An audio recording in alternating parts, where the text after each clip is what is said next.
official or member of the PNP organization, this Quadcom will never stop.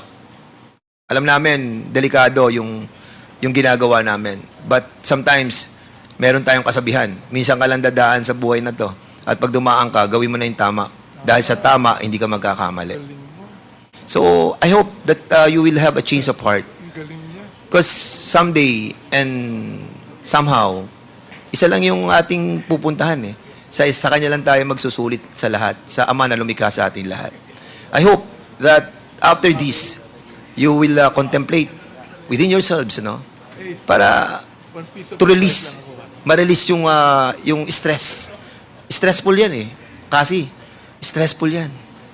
Pero kung magsasabi kayo na totoo, tutulungan nyo kami, andyan na, nakita nyo na, nagdadatingan na yung mga tao na kinakailangan upang mapagtahi-tahi namin yung mga link na matagal na namin hinahanap. I hope